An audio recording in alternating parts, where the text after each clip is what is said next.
welcome to another video podcast in the Employment Relations series.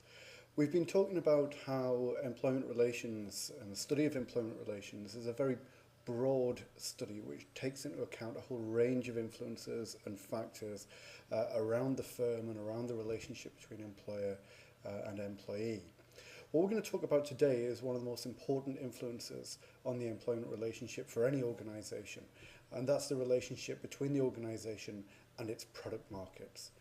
The relationship between product markets, employment relationship, and pay setting is our focus today. In investigating this relationship, we're going to consider a range of individual issues. The first thing that we're going to talk about is the how and the why of product markets and their effect upon the employment relationship within an organisation. Why is it that organisations don't just have freedom of choice? Why is it that labour markets are not perceived as having as important an effect on the employment relationship as product markets? What is it that's so important about the nature of the product markets that organisations interact with? What is it about the nature of that interaction that makes such a profound influence on the employment relationship? And what are those influences? How do those influences get reflected? And what kind of choices do organisations and their employees representatives have in playing around with those influences? Because the second thing that we're going to talk about in this podcast today is the way in which for many, many years, for decades in fact, unions and employers have attempted to flank these product market pressures, to offset them in a variety of different ways, and why indeed that other important employment relations actor, the government, have tended to condone these flanking manoeuvres from the unions, employers. Why is that kind of, how we might understand it today, anti-competitive behaviour being allowed to operate for so long? What does it look like? How effective was it? What were the reasons for it? And why did government allow these things to happen? What were the reasons behind those kinds of activities?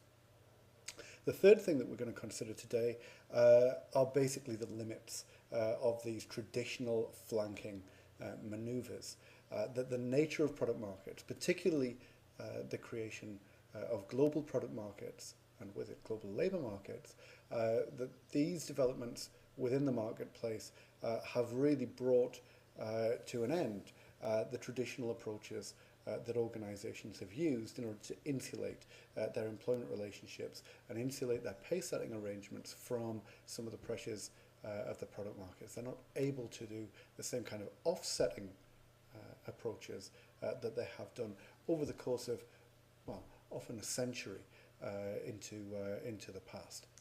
So, if those traditional approaches no longer operate, what happens now? We'll end the podcast by considering how changes in product markets and changes in the relationship between organisations and their product markets have been reflected in changes to employment relationships, and particularly been reflected in changes to pay setting arrangements. And we'll also try to avoid becoming a little bit too deterministic in terms of our analysis of these issues. Whilst it's important to recognise and understand how product markets have these kinds of an effect, and to not underestimate how important the product market is, it's also not the case that employers and their employees are kind of consigned to whatever the product market dishes up for them. There are all kinds of imperfections within the operation of product markets that allow for quite distinctive employment relations strategies for particular firms in particular situations because of their particular relationship to the product market. And even within that, there is still a degree of choice that employers and the other employee relations actors can exercise in order to exist effectively within the product market constraints. So that's what we're going to try and cover today in this podcast. And we're going to start out by thinking about where these product market effects come from in the first place. The key issue that we're going to pursue in this podcast and the key argument is that the relationship between employers and workers simply cannot avoid the effects of competitive pressures. Organisations are not able to insulate themselves from the effect of how they interact with the product markets that they're involved in. Whether that those competitive pressures are fairly light and permissive, the organisation has relative freedom within the product markets because the competitive pressures are not so great, or whether the organisation's competitive pressures are very tight and unforgiving. One way or another, the relationship between employers and their employees is going to reflect the kinds of competitive pressures that they exist within. Now, it's important to state right from the start that this doesn't mean that we simply look at the product market relationship and read off an employment relations style from that particular set of circumstances. It's not the case that just because an organisation has fairly permissive competitive pressures, it's not under any undue competitive pressures in the product market, that therefore it is going to have a wonderful, relaxed, high trust, secure and wonderful employment relationship. Equally, although to a little bit more, to more of an extent, the organisation will be more constrained in these circumstances. But even in situations where an organisation's competitive pressures are tight and unforgiving, there may well be still a range of different approaches to the employment relationship, to managing the employment relationship that an organisation might undertake. So it's important to remember, we are taking into account the impact of an important contingent set of circumstances. The product markets are very strong. They do have a big influence, but we don't simply read off from a given competitive situation, this is therefore what the employment relationship is going to be like. This is what the style of management is going to be like. This is what the union will do. It's not as simple as that. There are always a variety of ways of employers attempt to manage labour. There are always a variety of ways that labour might respond in any competitive situation. It's simply a question that we need to be alive to the circumstances that affect the organisation and be aware of the range of choices that the organisation might have to entertain because of its competitive situation. The most important thing to remember is that the competitive situation is, as William Brown puts it, an unavoidable constraint. Can't avoid it, and we have to take account of it. And this is particularly the case when there is a competitive threat to the organisation. If the competitive pressures on an organisation are tight and unforgiving, that tends to constrain, it tends to focus in upon the range of options that are available to the organisation in terms of the way that it wants to run its employment relationship. In those kinds of circumstances, the range of options available to both the employer and to the employees and their representatives become much more narrow. In a more light, permissive set of circumstances, the range of options are much greater, and a much greater range of approaches to the employment relationship are available to the parties. The competitive situation becomes particularly apparent when it's difficult, as of course we can see it at the moment in circumstances of recession, and we'll see some examples of that towards the end of this session. Okay, So moving away from kind of abstract ideas about product markets and issues of competitive threat and so on, I want to just take this back to kind of nuts and bolts of the employment relationship and how some of the parties interact with each other. I want to just play this from the point of view of the union initially.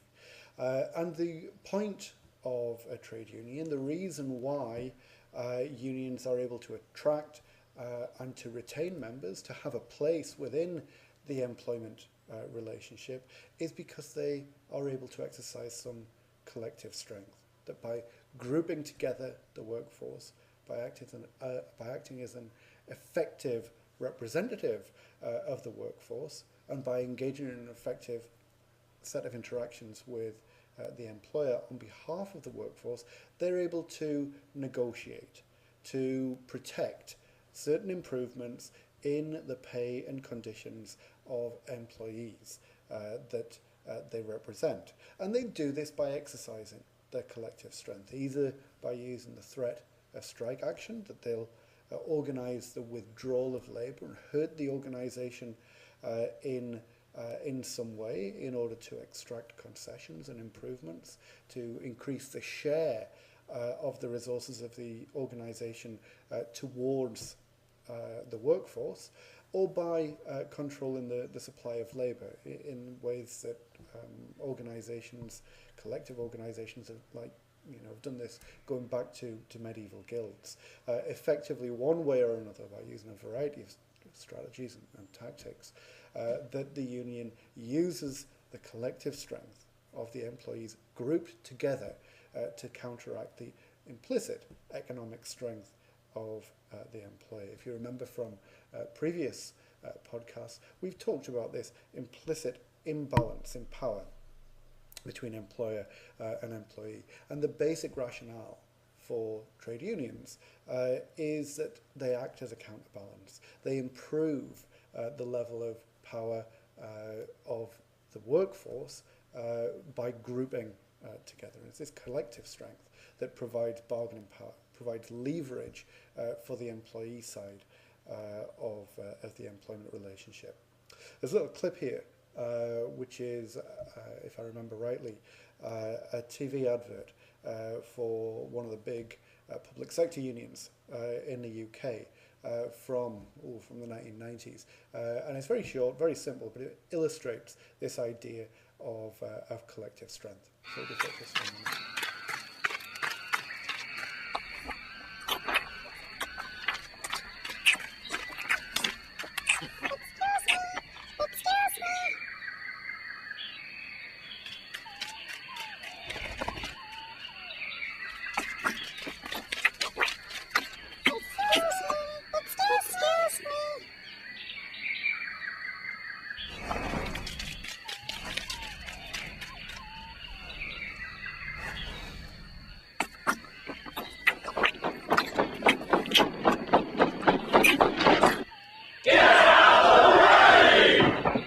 From nurses to park keepers, from librarians to Meals on Wheels, if you want to be heard, speak in unison.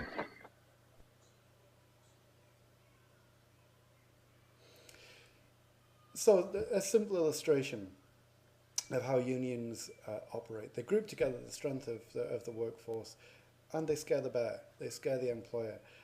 They're able to extract concessions to pursue their own particular interests over and above what the employer might have provided for them otherwise. Now, the problem for trade unions is that whilst this ability to gather the strength of the workforce collectively and to represent and win concessions on behalf of the workforce is the basic rationale for why they exist and basic rationale for what they exist to do.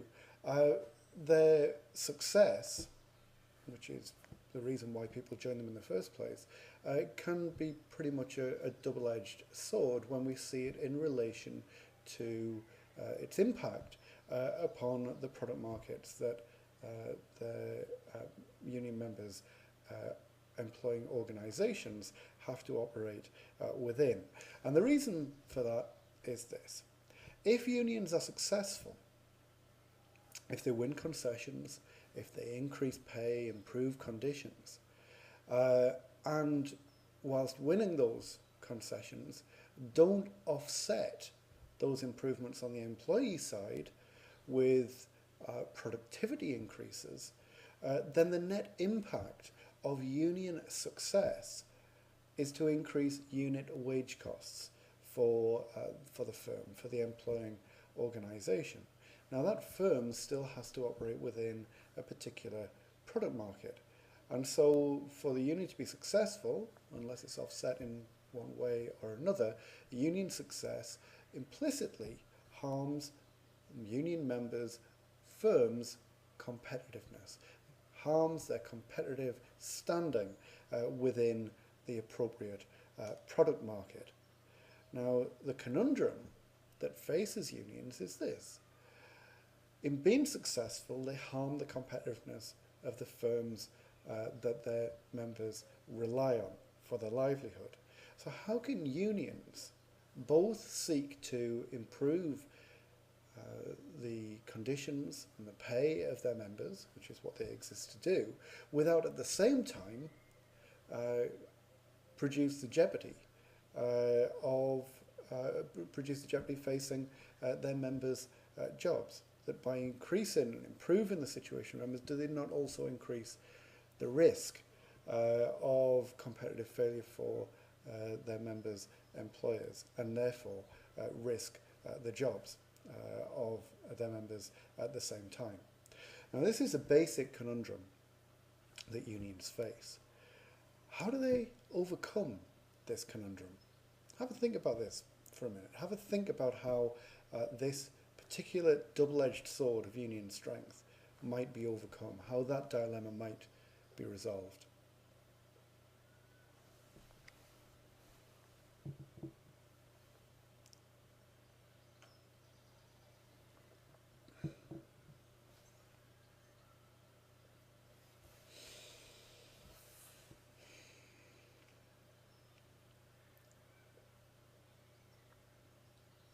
Okay, had some time to think. The traditional response to unions in this kind of circumstance, and the key strategy for overcoming this particular type of conundrum, was simply to attempt to organise the whole market.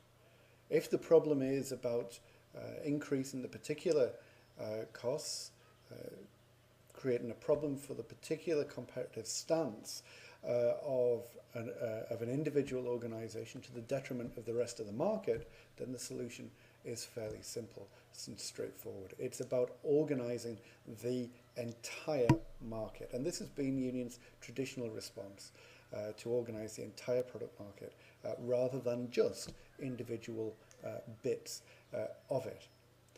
The reason for this is that if unions and employers can agree between them price for labour, so concessions that might be won in one organisation are reflected in the whole of the market, all of the organisations that operate in that market. If there is a consistent price for labour across that whole product market, then nobody loses. Well, actually, somebody does lose, because that price still has to be picked up somewhere. And that price is simply passed on to consumers through price increases. Any competitive disadvantage that might have been affected upon one organisation, if it applies to everybody, no competitive disadvantage. The only disadvantage is to consumers, because if the whole market is locked up this way, if there are no other opportunities for them to secure the products that they desire, then the market can simply raise the prices and pay for improvements to the conditions of the workforce through that mechanism, rather than through eating into profit margins or through declining competitiveness or whatever. And the key point here is that in this issue of setting the price for labour, the pay setting process, the wage setting process, The key issue isn't, as we might think, about understanding labour market issues. It's not necessarily even about understanding how particular labour market conditions create relative strength or weakness between employer and employee, although that does have an effect, as we'll talk about in a moment. But the key point, the central issue, is about the product market and how the employment relations parties interact with the product market and how that's organised, rather than any other issue that we might consider. And so product markets are intensely important, have a profound impact upon the conduct of employment relations, and have a profound impact upon the opportunities for wage setting for individual organisations. William Brown again makes the point that while strength in labour markets is important, it's not something that we can simply ignore. If labour markets are very tight, then that tends to increase the power of unions in relation to employers. The key issue is what happens in the product markets. And the reason for that is because whatever happens in the labour markets is one thing, but what that strength that might be achieved through labour markets is all about is providing the wherewithal to fight over the things that are created within the product markets, the level of profits of employees. And that is what the issue is all about. As Brown talks about, that they do battle on a field delineated by the employer's product market. You can be as strong or as weak as you like in labour markets, but if the product markets aren't right, if the profits aren't there in the first place, then really the strength or weakness means very little. There's nothing to fight over. And so the issue of product markets is absolutely central to this. So let's have a think about the implications of this for the employment relations parties. We've been talking about unions up till now, and so we'll continue to talk about unions first of all. So what are the implications of this strategy for unions? Well, the key issue is to see this as a kind of historical process, because 100 years, 150, 200 years ago, product markets tended to be quite local. And so long as product markets operate at the local level, it becomes quite easy for unions and their predecessors, collectives of the workforce, for the producers, to kind of tie up the market in that way and effectively create a monopoly of provision to consumers. Now, as product markets evolved from those kind of local beginnings into national entities, it became necessary for unions and for the representatives of the workforce to organise every part of the market. Any part of the market that remained out of their control became an opportunity for being undercut. And so it became very important as markets expanded, as transport improved, as links between one part of a country and another for the provision of goods and services. As that kind of economic development was pursued, it became very important for unions to follow this trend. And in some ways we can see the development of national trade unions being a simple reflection of the growth of national product markets. We can see other kinds of influences on the development of union activity as well. Because the point is to organise a whole product market, a whole industry, even where unions remained separate, they would often come together for the purpose of wage setting processes around a particular industry. So, for example, in the old days, when there was a substantial shipbuilding and engineering industry, the industry-wide collective agreement between employers and the unions was not conducted between a single employers organisation and a single union. It was a confederation of unions, very different traditions, different histories, different membership groups and so on, coalesced came together in order to represent the entire workforce simply around the process of wage setting in that particular sector. Simply because it was very important for unions to organise every part of the market and to represent them in that way to avoid the problem of being undercut. If they didn't organise the whole market, then if one part of the sector, the unionised part, increased costs by securing greater wages and conditions, then that simply would lead to a loss of unionised jobs, because there would be a competitive advantage to the non-unionised sector. Similarly, if the unions were trying to extract a concession in the unionised sector by operating a strike or other kind of industrial action, which would damage the supply of goods into the marketplace from the unionised sector, all that would happen that there would simply be a transfer of demand from the unionised sector to the non-union sector, harming effectively the organisations that they needed to be strong within the product market in order to secure the kind of improvements that they were looking for. So the implications for unions are very clear. It's about expanding the influence across the whole industrial sector, across the whole product market. And we can see the development of unions and see the kind of organising strategies and tactics being based around those aims over the course of a century in much of Western economies. But what about employers? We've been talking about this as something that's been driven from the employees' side. It's almost as if really employers' hands have been forced by unions who we might expect to be anti-competitive in this way, who might be anti-market, who are trying to stitch up the market for their own partisan interests. So what have employers been up to in relation to this? Have they tried to resist these approaches or not? Do they have the same interests in this regard as unions, or different? Now, one of the interesting things that we've seen in terms of the operation of employers in respect of these kinds of product market machinations is that employers, just like the unions, have had an implicit interest in what economists call taking wages out of competition, this kind of market flanking exercise, that by colluding with their product market competitors, they're able to effectively knock the issue of wages out of product market competition.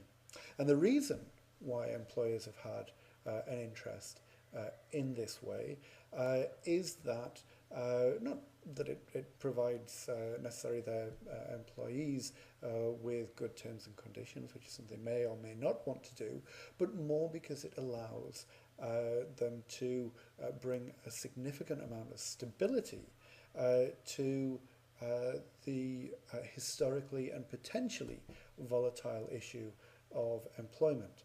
The employment of labour, employing employees, is always difficult, is always an issue. It's something that's very difficult to control, it's very difficult to predict, it's very difficult to keep in check. And these kinds of industry-wide bargains, these kinds of processes where a single negotiation can be, a single deal can be struck with the employee representatives across an entire industry, and to pass on the cost of that effectively to consumers, is pretty much a no-brainer for employers, which is why this kind of approach was extremely common for pretty much the whole of the 20th century. Certainly in Europe, as we'll talk about a little bit later, it provides basic, important interests for employers to provide stability around these kinds of issues. So unions and employers share a very powerful reason to collude with each other.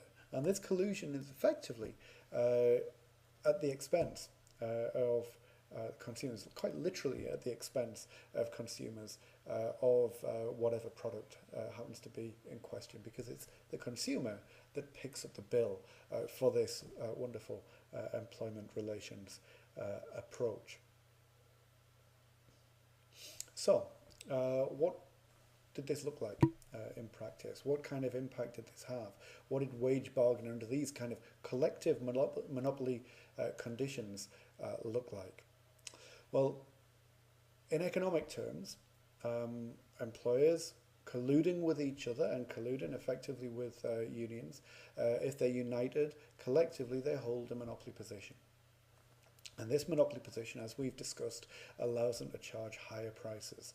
And these higher prices result in monopoly profits, what economists call rents.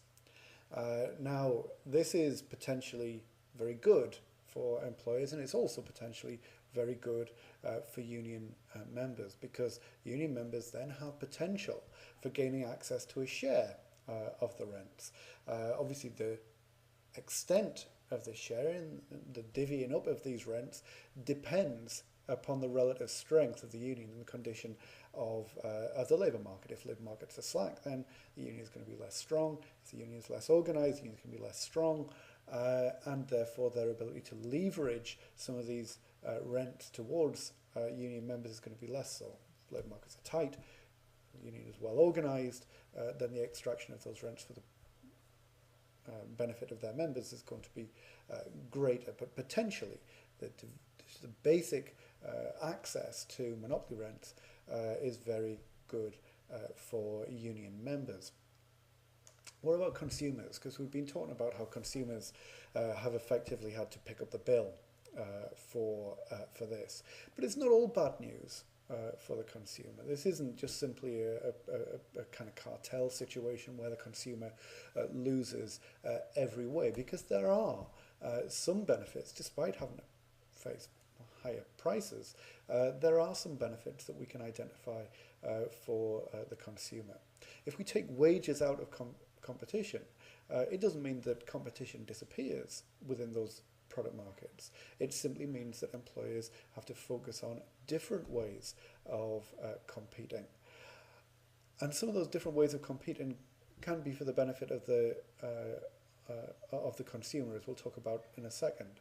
Along with taking wages out of competition, along with forcing employers, therefore, into different mechanisms of competing, these strong industry-wide institutions, employer associations and employees organised within, kind of united, cohesive bodies, can be very important in establishing certain basic quality standards. That the industry is setting a quality standard beneath which it doesn't accept as being adequate, because the employer associations are strong and cohesive, because they've taken wages out of competition, then all of the organisations within that product market are able to avoid what's often called a race to the bottom in employment conditions, entering into a kind of Dutch auction,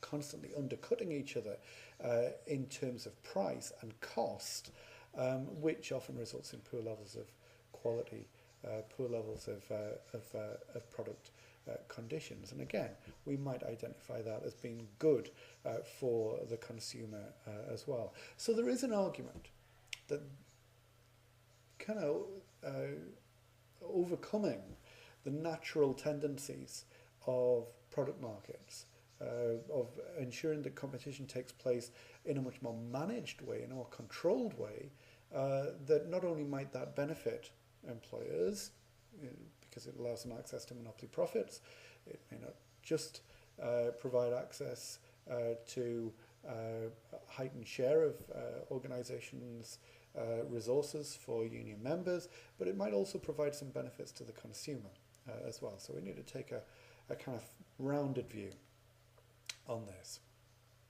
So, because of these advantages that were seen to accrue for the key actors in the relationship, we saw a particular type of employment relationship.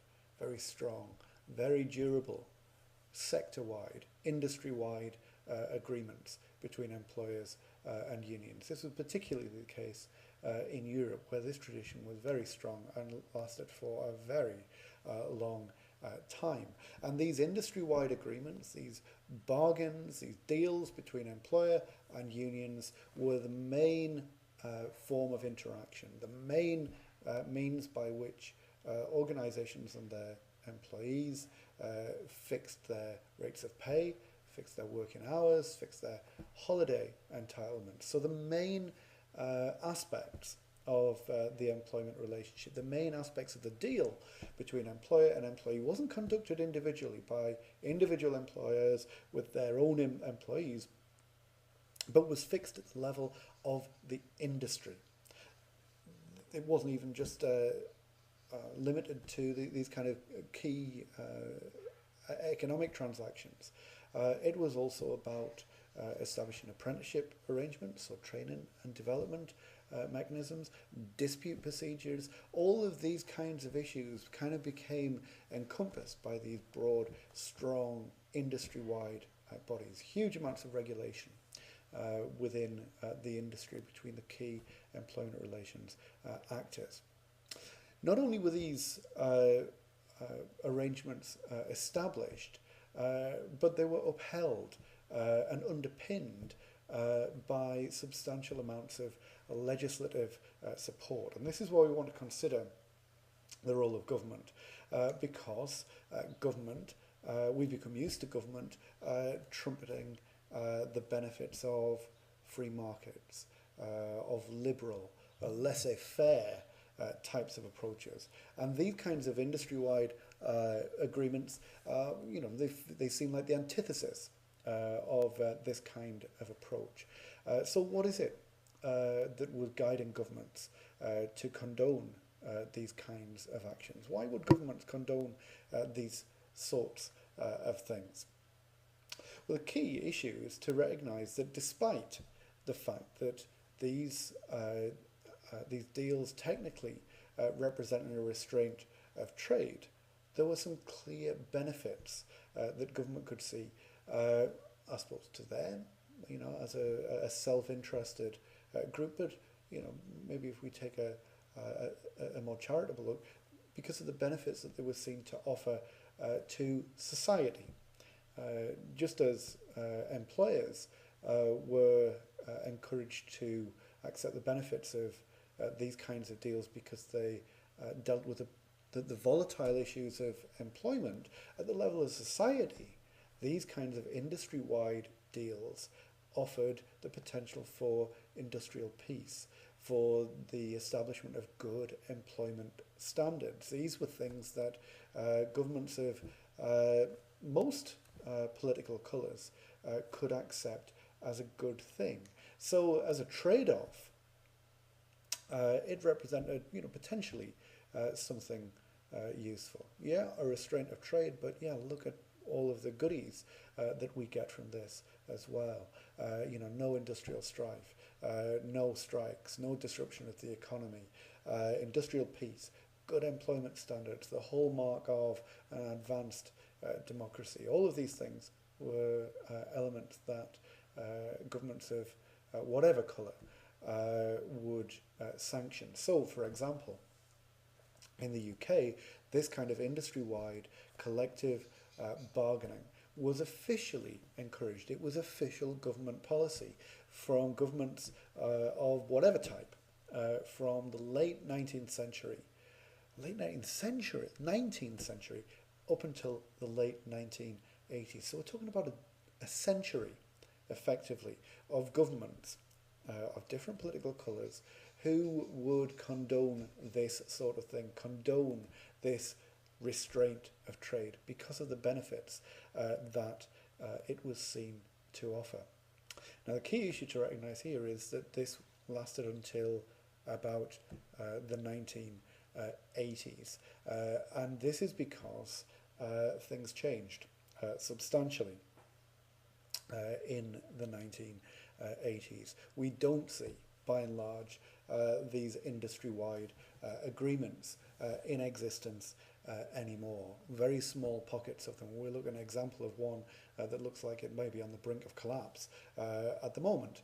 But we'll consider what it is that caused this largely acceptable set of arrangements to basically fall apart, to ask the question why it isn't the same now. Now, this approach that we've been talking about effectively works when two conditions prevail. There are two sets of circumstances which enable these types of arrangements to continue and to function for all of the people involved. The first of those conditions is about the extent to which this benefits employers. And employers are seen to make a calculation that they're gaining sufficiently from this collusion, that there aren't significant benefits to be gained by breaking away from these kind of industry-wide agreements. So long as rival firms in a product market are getting enough out of the deal that they don't think there's more to be gained by pursuing some kind of side deal, an enterprise level agreement, or kind of no agreement whatsoever, then these industry-wide agreements will continue. The second condition is that unions are able to organise all of the relevant workers in the product market, because if you remember, this can only work if there are no circumstances where unorganised firms can undercut the others. Once there is a kind of maverick organisation that has significantly lower labour costs, that is operating in a different way, then the whole thing kind of falls apart. All bets are off, because the product market situation would change substantially. Any increase in costs of the people involved in the industry-wide agreement would result in competitive disadvantage to the kind of maverick firm. So those two conditions have to prevail. Now, these conditions, as I've said, tended to be met throughout Western Europe for most of the 20th century. And so these kinds of industry-wide agreements were what we would tend to see throughout most of that period. It was less so in the United States and Japan, the other key developed economic areas during that period, than in Europe for various reasons. But in the kind of, if we're looking for a trend throughout that period, the trend was those industry-wide agreements. Now, we started to see some of these conditions starting to crumble around the edges towards the end of that period, as a result of particular circumstance. And it wasn't a kind of sustained break, but the broad approach tended to crumble a little. In the 1950s and 1960s, a period of prolonged economic growth throughout most of the Western economies, and as a result of that, labour market conditions became particularly tight. If you talk to anybody who's in the labour market during that period, then they will tell you how easy it was to leave one job on a Friday and start another job on the Monday. Jobs were easy to come by. Employees were in great demand. The labour market conditions were very tight indeed. And these labour market conditions provided a real temptation for employers who needed or felt that they needed to exercise more flexibility in what they could offer potential employees than might have been provided by the industry-wide or sectoral agreements. So we started to see some key organisations like Dunlop and others in the UK breaking away from some of these sectoral agreements. And so around the edges, because of particular economic conditions, these industry-wide agreements came under some stress and challenge. The real challenge and the real reason why these things not just crumbled around the edges but basically collapsed came with globalization, as much as we might expect. As product markets continue to develop, not just to the level of the national boundary, but beyond the national boundary, then the ability of these industry-wide bodies, these industry-wide agreements to continue to work in the same way became stretched beyond breaking point. And the real challenge came on the employee side. One of the things that we've seen consistently over the course of a century and more, at the edges, but more generally, globalization has increased. That unions have typically been unable to overcome the challenge of cheap overseas labour markets. That the ability of employers to transfer production, to operate using different and cheaper sources of labour has been beyond the organisational ability of the union side of the employment relationship. There have been various attempts at developing international union federations, and these exist to a certain extent, and they do, good work in various ways. But in terms of their serious impact on collective bargaining, negligible impact. There is currently an attempt to develop a more coherent organisational structure. I think it's between Unite and one of the American unions.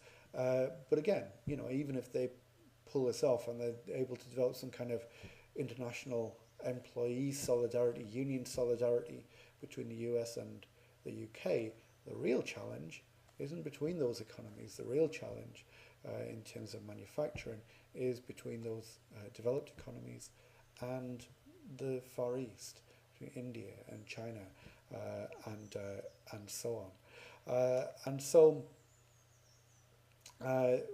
this growth in trade, expansion of productive capacity, new entrants to product markets and labour markets has stretched the competitive pressures. It's stretched and increased the exposure of product markets to a very much an international set of competitive pressures, and the ability of unions and employers to develop a coherent and strong industry-wide response to this simply hasn't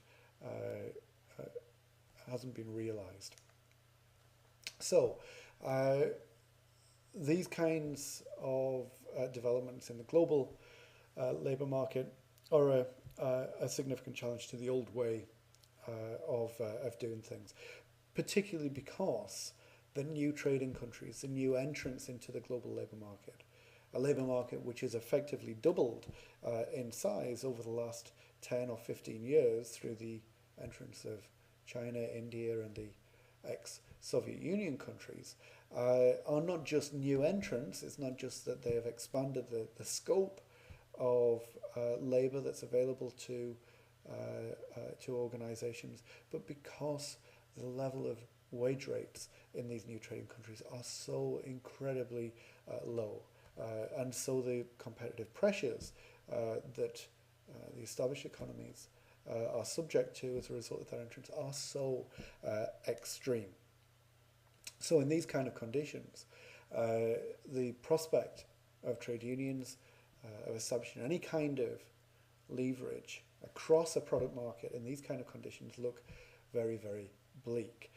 And so fewer and fewer sectors appear to be tenable for the development and longevity of industry-wide agreement. Now, just to look at how this has had an impact, if we take the example of the UK's private sector, back in the 1960s, the majority of UK private sector employees were covered by industry-wide collective bargaining as a type that we've discussed. Wage setting of major terms and conditions, and all of the kind of bigger, broader issues were covered by industry-wide collective bargaining. The key elements of the employment relationship were covered by these single deals across an entire sector for the majority of employees in the private sector. By 2004, so we're only talking, kind of 40 years later, within working memory for some people, the extent of coverage of this type of approach had gone from being a majority of employees, and a clear majority, to 4%. So a tiny rump was left with these industry-wide agreements. Now, of course, that's not quite so bleak in the public sector, and certainly in the public services, but from the majority to 4% in the UK private sector. That's not to say that that's the extent of any type of collective bargain. That's not to say that's the extent of union activity, union bargaining in this area. There were another 17% of private sector employees had collective bargaining at enterprise level. Even this means that about 4/5 of private sector employees had no collective bargaining support at all. And of course, some of this includes very small organisations. Organisations, might only have about 10 employees. But a big majority, vast majority of employees in the private sector not covered by any kind of collective bargaining, and only 4% covered by an industry-wide bargain.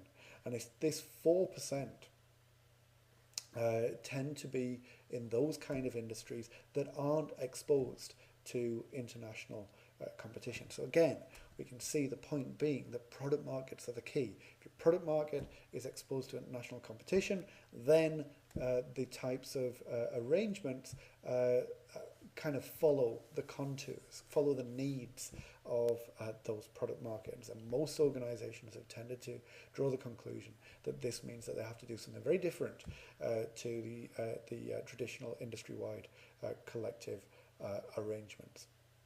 Where product markets are less exposed, then maybe it's tenable that that they can be retained. But the key point is to recognise that it's what the product markets are dictating that set the constraints, that set the boundaries of what employment relationships are able to do.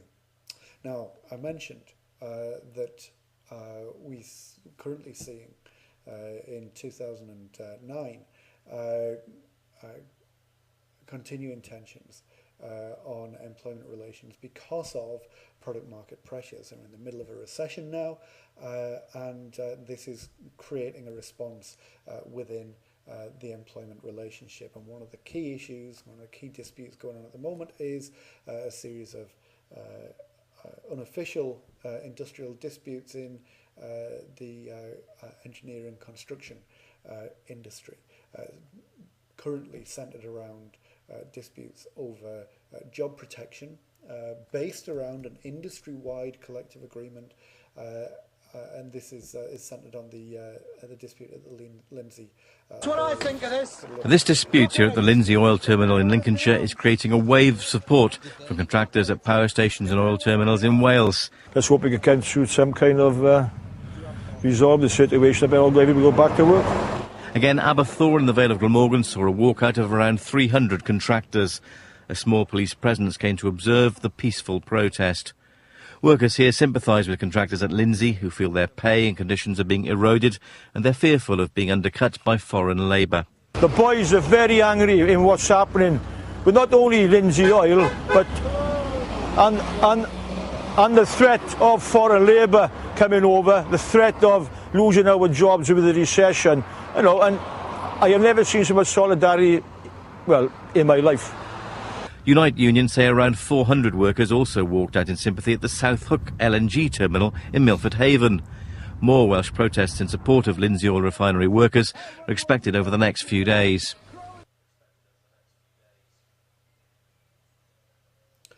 So these product market pressures continue to be felt, they continue to change, and they continue to provoke a reaction in the employment relationship, and it's difficult to see how these things are going to play out.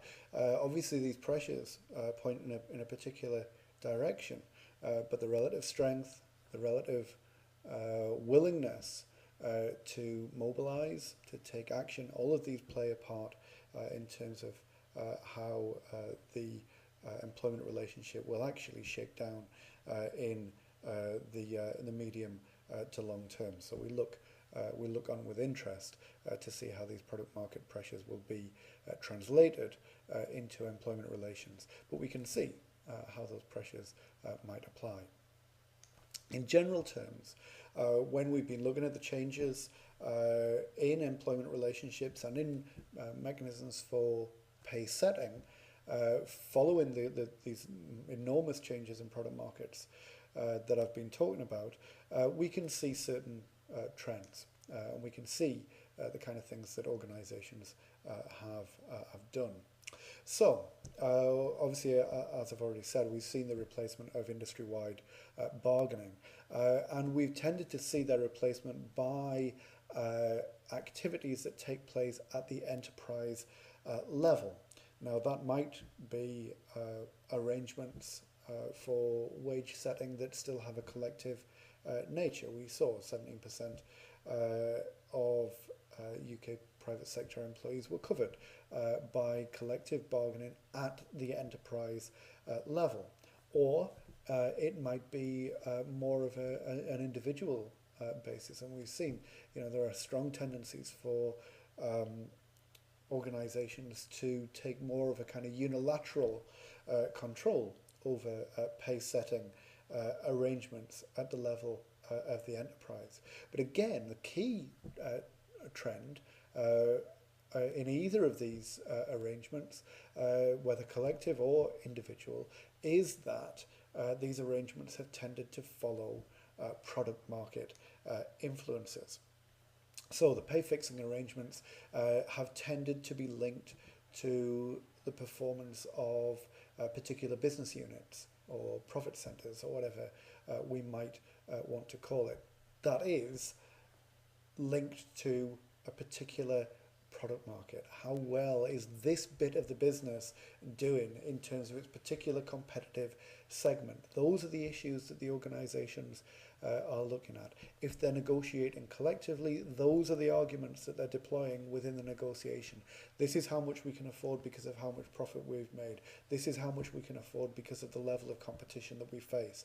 Or whether it's been done individually and it's a pot of money that's been distributed through a merit pay arrangement or whatever.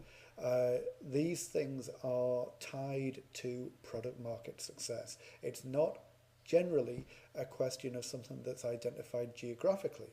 It's not a question of saying, well, let's look and see how the organisation, which is a bit like us, up the road is doing.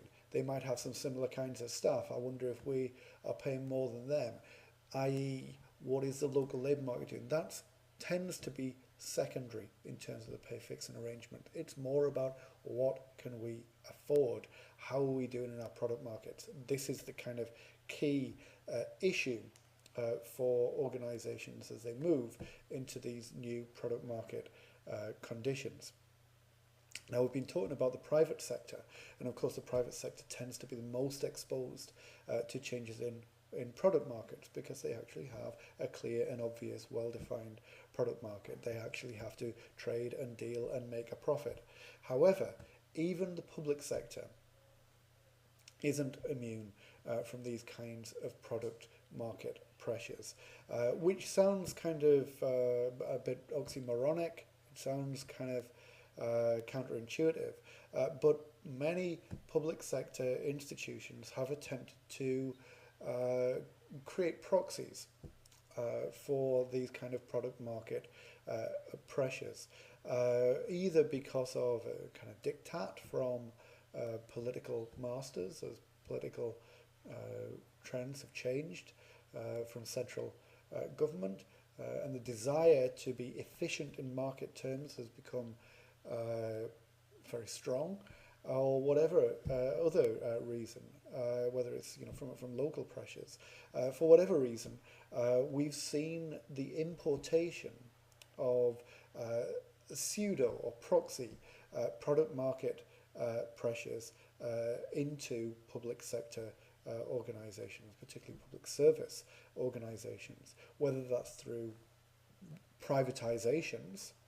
which has required public sector institutions to actually compete for business with private sector competitors, or whether it's through the use of quasi-market data, such as in education and health services, through the use of quality league tables and other kinds of performance measures. These have tended to be used to act as a proxy for product market pressures, which organisations then have to respond to because they provide access to funds. So if you do well against these pseudo or proxy market pressures, then you get more money. If you don't do so well, you get less. And so it imports the idea of a product market into the operation of the organisation, and so will equally get translated into impacts upon the employment relationship. And so one of the things that we've seen in the public sector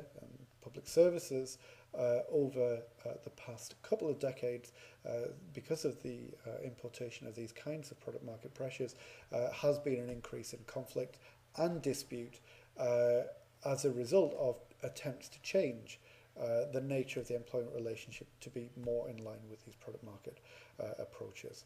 We've seen the breakup of common pay structures, which used to exist across whole swathes of the public sector, local pay in health services, attempts to bring in things like performance-related pay in schools. These kinds of things have become more commonplace and are a direct result of these proxy product market pressures.